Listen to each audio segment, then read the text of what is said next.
everybody, welcome to Big Daddy G's Kitchen.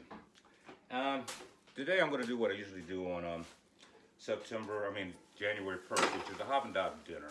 You know, collard greens, piece of pork, use some smoked meat right here with the black eyed peas and the greens. I'm going to cheat on the black eyed peas. We're going to have some mashed potatoes. So what I'm going to use is a whole onion. I'm going to chop this up, use a whole onion. A few chopped up garlic cloves. Definitely got to use apple vinegar. And set on the dough with salt and pepper and let it cook for about 3 hours. Last year I did this and I put out why the history of how black eyed peas, the history of black eyed peas and why people thought they were lucky because of during the Civil War, how the Union Army burned up all the crops and they thought that black eyed peas was pretty much so livestock feed, so they left it alone. And that's what the people of the South lived on through a harsh winter. And I put that out there, and I had one of the people from one of my people come up and hit me with a religious thing that luck doesn't come, and whatever, it upset me. So I didn't do it this year because I didn't want to go over that. But there is a history on why people believe in luck with the black eyed peas, and they have a whole, they actually have a little town ceremony or thing that they do for a whole week where they celebrate the luck of the black eyed pea.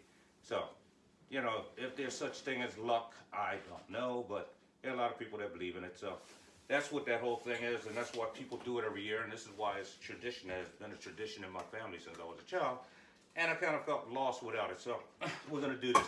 So I'm gonna chop this up and get back to you, try to get to the plumbing. Hang in there, Big Daddy G will be back. Just gonna show you a little trick that my brother told me about. He was saying that what he does with these things, and my brother Judd cooks these things a lot more than I do. He says he rolls them up and just kind of slice them like that. I probably won't even use all the collard greens I have here.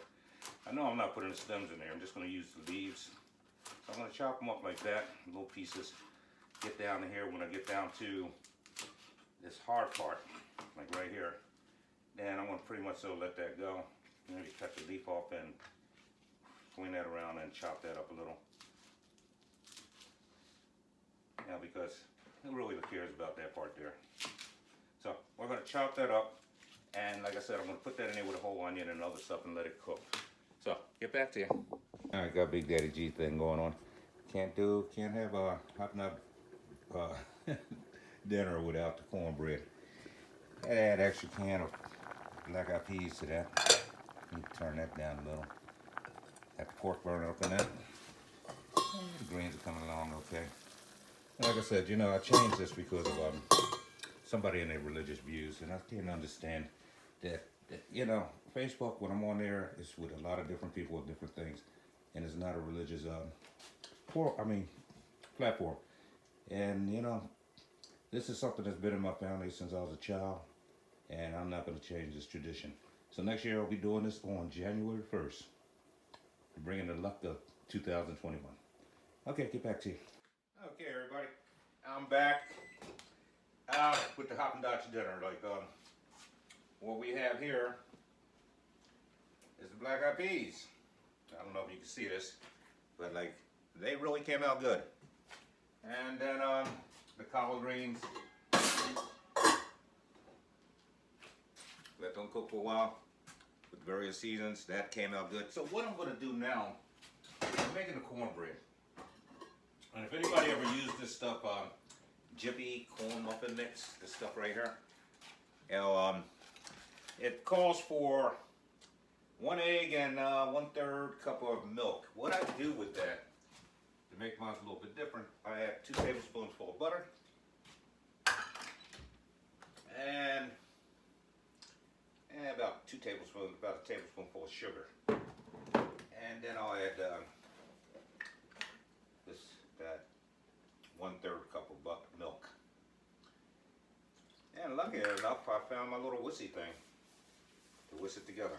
So, I'll mix this together, put it in a pan. What it does, the butter, tends to make it softer, give you a more fluffier type of cornbread. And the sugar makes it a little, just a hint sweet, which kind of makes it enjoyable. So I kind of would show you that there, and this is going in the oven next with any Hoppin' Dot New Year's dinner that you do, is like you gotta have the pork. You gotta have the pork, you gotta have the cornbread for gold, the green for cash, the beans for luck.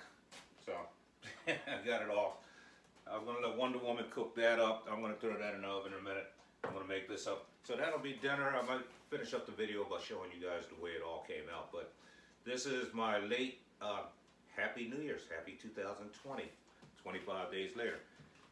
I will do this again next year, probably with a different type of meat and so on the 1st, because, as I said, it's a family tradition I grew up around, and my brother was doing it this year, and other family members, they said, what are you going to do? I said, I'm not really into it.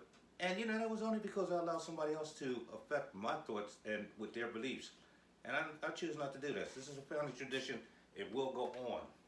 So we will do this again next year. So, Big Daddy G, we'll get back to you.